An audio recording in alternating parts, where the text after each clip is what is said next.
Proper squat technique can be one of the hardest movements for a lifter to learn because it activates almost every muscle of the lower body synergistically over multiple joints. But the barbell back squat is one of the best movements you can do for the lower body, particularly the quads and glutes, and so learning to lock in a consistent form that activates the proper motor pathways will be the first step to growing your legs and hitting new PRs. So let's break down the movement so that we can address any oddities in our form and bust through any plateau that we might be stuck in. To start, the setup of the squat begins with making sure the bar is set to the correct height. Make sure you aren't starting off with the bar so high that you have to get on your tiptoes to unrack it, or so low that you're doing half of a squat just to begin the set. The correct rack height should be at a point where you can stand straight up from just a slight bend in the knee and be able to clear the rack walking backwards.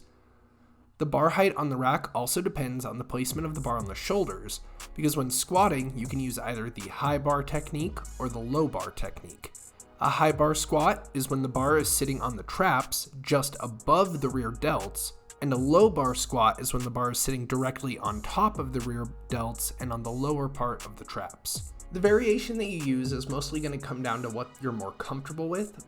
but the low bar squat does allow you to lift a little bit heavier because of a reduced moment arm, allowing for your hips to be displaced more to load the glutes better, and so the low bar squat is going to be the squat variation of choice for most power lifters.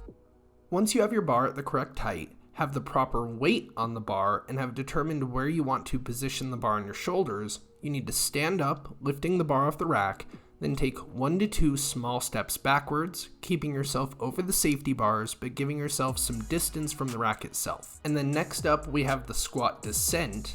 which to begin this step, you take a deep breath into the abdomen, then begin to hinge the hips back while simultaneously bending at the knee. This inhale will work to create intra-abdominal pressure that will help to stabilize the spine, and like most lifts, we want to inhale on the eccentric and then exhale slowly during the concentric. During the squat, the hips and knees should be moving in sync with each other through both the lowering and lifting of the weight, causing the bar to move in a straight path down and up, keeping the weight loaded over the heel to midfoot area for the entire rep.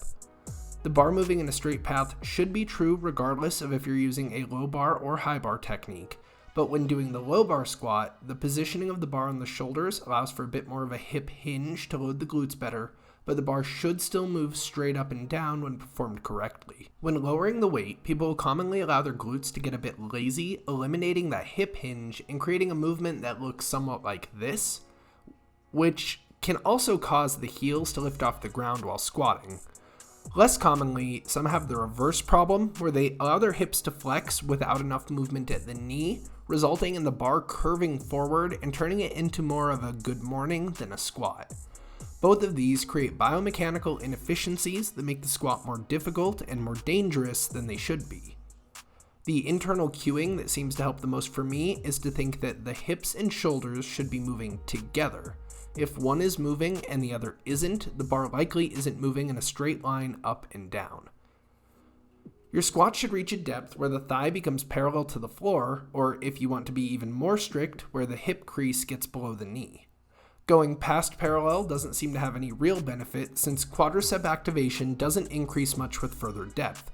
But getting at least to that parallel position appears to make a large difference on muscle growth of the glutes when compared to only performing half squats. Now, there's a bit of a debate on whether or not a butt wink at the bottom of the rep is bad, but generally speaking, I think you want to avoid it if possible, and if you have a butt wink, doing stretches for hamstring flexibility should help, since they're likely the thing that's causing that butt wink to begin with.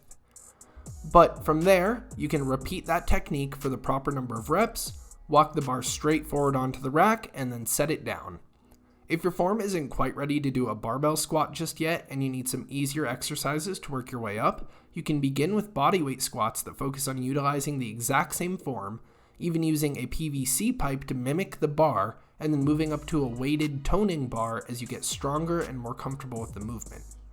Doing this in combination with the leg press exercise will help to build strength in the quads and glutes and should transfer over to your squat.